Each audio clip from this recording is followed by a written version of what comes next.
ನಾನಿವತ್ತು ವರಮಹಾಲಕ್ಷ್ಮಿ ದೇವಿಗೆ ಕಡ್ಡಿ ಕಟ್ತಿರೇನೆ ಈಸಿಯಾಗಿ ಹೇಗೆ ಸೀರೆ ಉಡಿಸ್ಬೋದು ಅನ್ನೋದನ್ನು ನಿಮ್ಮೊಟ್ಟಿಗೆ ಶೇರ್ ಮಾಡ್ಕೊಳ್ತಾ ಇದ್ದೀನಿ. ಸೀರೆಯನ್ನು ಹಾಡ್ಕೊಂಡು ಪ್ಲೀಟ್ಸನ್ನು ಮಾಡ್ಕೊಳ್ತಾ ಬರಬೇಕಾಗುತ್ತೆ. ನಾವು ನಾರ್ಮಲಾಗಿ ಸೀರೆ ಉಟ್ಕೊಳ್ತೀವಲ್ಲ, ಆ ಕಡೆಯಿಂದ ಪ್ಲೀಟ್ಸನ್ನು ಮಾಡ್ಕೋಬೇಕು. 3 ಇಂದ 4 ಬೆರಳು ಅಗಲ ಆಗುವಷ್ಟು ನಾವು ಪ್ಲೀಟ್ಸನ್ನು ಮಾಡ್ಕೋಬೇಕಾಗತ್ತೆ. ನಾವಿಲ್ಲಿ ಮುಕ್ಕಾಲು ಭಾಗ ಸೀರೆಯನ್ನು ಪ್ಲೀಟ್ಸ್ ಮಾಡ್ಕೋಬೇಕು.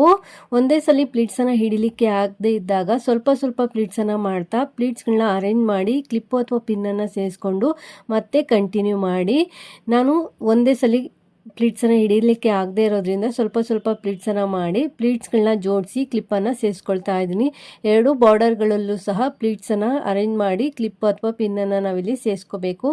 ನಾನು ಈ ಸೀರೆನಲ್ಲಿ ಬ್ಲೌಸ್ ಪೀಸನ್ನು ಕಟ್ ಮಾಡಿಲ್ಲ, ಅದಕ್ಕೆ ಜಾಸ್ತಿ ಪ್ಲೀಟ್ಸ್ ಅನ್ನೋದು ಬಂದಿದೆ. ಹಾಗೆ ಮಧ್ಯಭಾಗದಲ್ಲೂ ಸಹ ನಾವು ಪ್ಲೀಟ್ಸ್ಗಳನ್ನ ಅರೇಂಜ್ ಮಾಡಿ ಕ್ಲಿಪ್ಪನ್ನು ಸೇರಿಸ್ಕೋಬೇಕು. ಮತ್ತೆ ನಾನು ಪ್ಲೀಟ್ಸ್ಗಳನ್ನ ಕಂಟಿನ್ಯೂ ಮಾಡ್ಕೊಳ್ತೀನಿ. ಮುಕ್ಕಾಲು ಭಾಗ ಸೀರೆಯನ್ನು ಇದೇ ರೀತಿಯಾಗಿ ನಾವು ಪ್ಲೀಟ್ಸನ್ನು ಮಾಡ್ಕೋಬೇಕಾಗುತ್ತೆ. ಸೆರಗಿಗೆ 1 ಮಾರು ಬಿಟ್ಕೊಂಡು ಉಳಿದಿರುವಂಥ ಸೀರೆಯನ್ನು ನಾವಿಲ್ಲಿ ಪ್ಲೀಟ್ಸ್ ಮಾಡ್ಕೋಬೇಕಾಗುತ್ತೆ. ಒಮ್ಮೆ ಪ್ಲೀಟ್ಸ್ ಮಾಡ್ಕೊಂಡಿದ ನಂತರ ಬಾರ್ಡರ್ಗಳಲ್ಲಿ ಪ್ಲೀಟ್ಸನ್ನು ಅರೇಂಜ್ ಮಾಡಿ ಕ್ಲಿಪ್ಪನ್ನು ಸೇರಿಸ್ಕೊಳ್ಳಿ. 2 ಬಾರ್ಡರ್ಗಳಲ್ಲೂ ಸಹ ಪ್ಲೀಟ್ಸ್ಗಳನ್ನ ಜೋಡಿಸ್ಬಿಟ್ಟು ನಾವಿಲ್ಲಿ ಕ್ಲಿಪ್ಪನ್ನು ಸೇರಿಸ್ಕೋಬೇಕು. ನಂತರ ಮಧ್ಯಭಾಗದಲ್ಲಿರುವಂಥ ಪ್ಲೀಟ್ಸನ್ನು ಸಹ ನಾವಿಲ್ಲಿ ಅರೇಂಜ್ ಮಾಡಿ ಕ್ಲಿಪ್ಪನ್ನು ಸೇರಿಸ್ಕೋಬೇಕಾಗತ್ತೆ. ಪ್ಲೀಟ್ಸ್ ಮಾಡ್ಕೊಂಡಿದ್ದಾಗಿದೆ. ಈಗ ಸೆರಗನ್ನು ಹೇಗೆ ಮಾಡೋದು ಅಂತ ನೋಡೋಣ.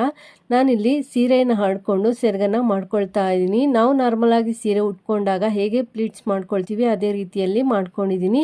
ನೀವು ಯಾವ ರೀತಿ ಬೇಕೋ ಆ ರೀತಿಯಲ್ಲಿ ಪ್ಲೀಟ್ಸನ್ನು ಮಾಡ್ಕೋಬೋದು. ನೀವು ಹೇಗೆ ಸೆರಗು ಹಾಕ್ತೀರಾ ಅನ್ನೋದ್ರ ಮೇಲೆ ಪ್ಲೀಟ್ಸನ್ನು ಮಾಡ್ಕೋಬೇಕಾಗುತ್ತೆ.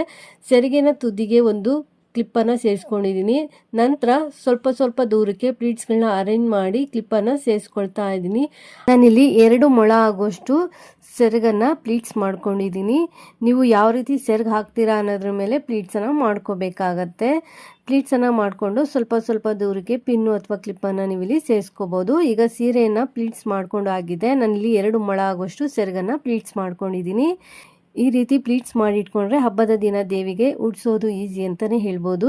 ಈಗ ದೇವರಿಗೆ ಸೀರೆಯನ್ನು ಹೇಗೆ ಉಡಿಸೋದು ಅಂತ ನೋಡೋಣ. ಕಡ್ಡಿ ಕಟ್ಟದೆ ಸಿಂಗಲ್ ಬಿಂದಿಗೆಗೆ ಮಾಡಿರುವಂತಹ ಅಲಂಕಾರ. ಪೂರ್ತಿ ಅಲಂಕಾರದ ನಂತರ ದೇವಿ ನೋಡಲಿಕ್ಕೆ ಹೀಗೆ ಕಾಣಿಸ್ತಾ ಇದ್ದಾರೆ. ಈ ವಿಡಿಯೋ ಏನಾದರೂ ನಿಮಗೆ ಬೇಕು ಅಂದರೆ ನನ್ನ ಯೂಟ್ಯೂಬ್ ಚಾನಲ್ ಕರುನಾಡ ಕೈರುಚಿ ಕ್ರಿಯೇಷನ್ಸ್ನಲ್ಲಿ ಇದೆ, ಅಲ್ಲಿ ಹೋಗಿ ನೀವು ನೋಡಬಹುದು. Thanks for watching this video. Take care. Have A nice day.